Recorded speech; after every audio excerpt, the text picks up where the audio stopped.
This is going to be a quick summary of the novel Pride and Prejudice by Jane Austen. Jane Austen wrote Pride and Prejudice in 1813, and she wrote many other novels and was very popular. Now, this novel is about the Bennets, and they are a family, and there are 5 sisters. There's Jane, Mary, Lydia, Kitty, and Elizabeth. Now, there's also their mother and father, Mr. and Mrs. Bennet. Now, Mrs. Bennet is obsessed with marrying off her daughters to a suitable gentleman. She's insane. And much to her joy, new gentlemen move in next door. Mr. Bingley, Mr. Darcy, and Mr. Bingley's sister, Miss Bingley, move in next door and are immediately invited by the Bennets to a party and a dance where they just cut loose, like Footloose, you know?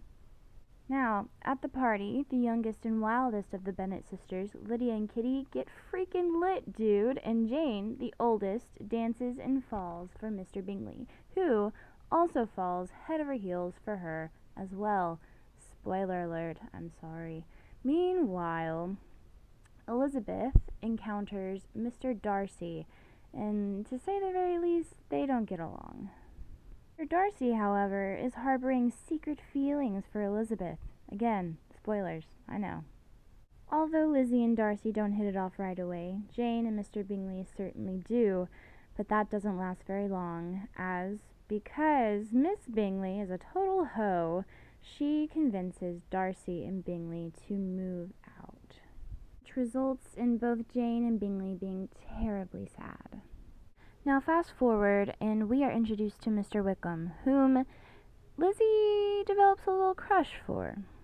And although, yeah, Wickham is a pretty handsome dude, turns out he's a piece of trash. Spoilers, yeah, sorry. After meeting Mr. Wickham, Lizzie gets the opportunity to go and visit her childhood friend, and, surprise, bumps into the broody Darcy, who, out of the blue, proposes to her in this scene. And as you can see, it doesn't really go as well as he probably thought it might. After a bit of bickering and arguing, Lizzie turns down Darcy's proposal and he storms off, leaving her to sit and brood on her own. Meanwhile, plenty is happening back at home. Lydia has eloped and run away with Mr. Wickham, the handsome, yet trashy, soldier. This event throws the entire Bennet family into turmoil. Elizabeth is particularly disturbed by it because she had once had feelings for Wickham herself. She fears for the reputation of her family and is surprisingly comforted by Mr. Darcy, who ends up taking care of the entire thing without burdening the family.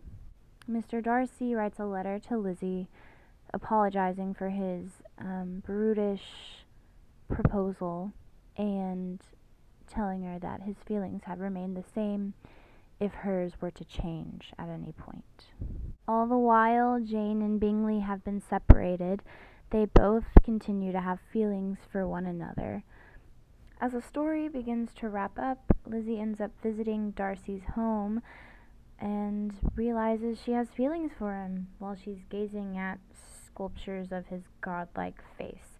But really, I think it has more to do with what he did for her family and then inhabiting the space that he has inhabited in the past, but that's beside the point. Now, remember Jane and Bingley, right? Yeah, Bingley shows up out of the blue, apologizes for leaving, confesses his undying love, and proposes to Jane, who, as you can see, accepts. Who wouldn't say yes to that face of his, you know? Back to Lizzie and Darcy.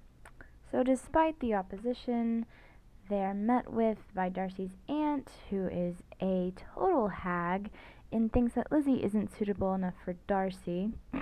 Whatever.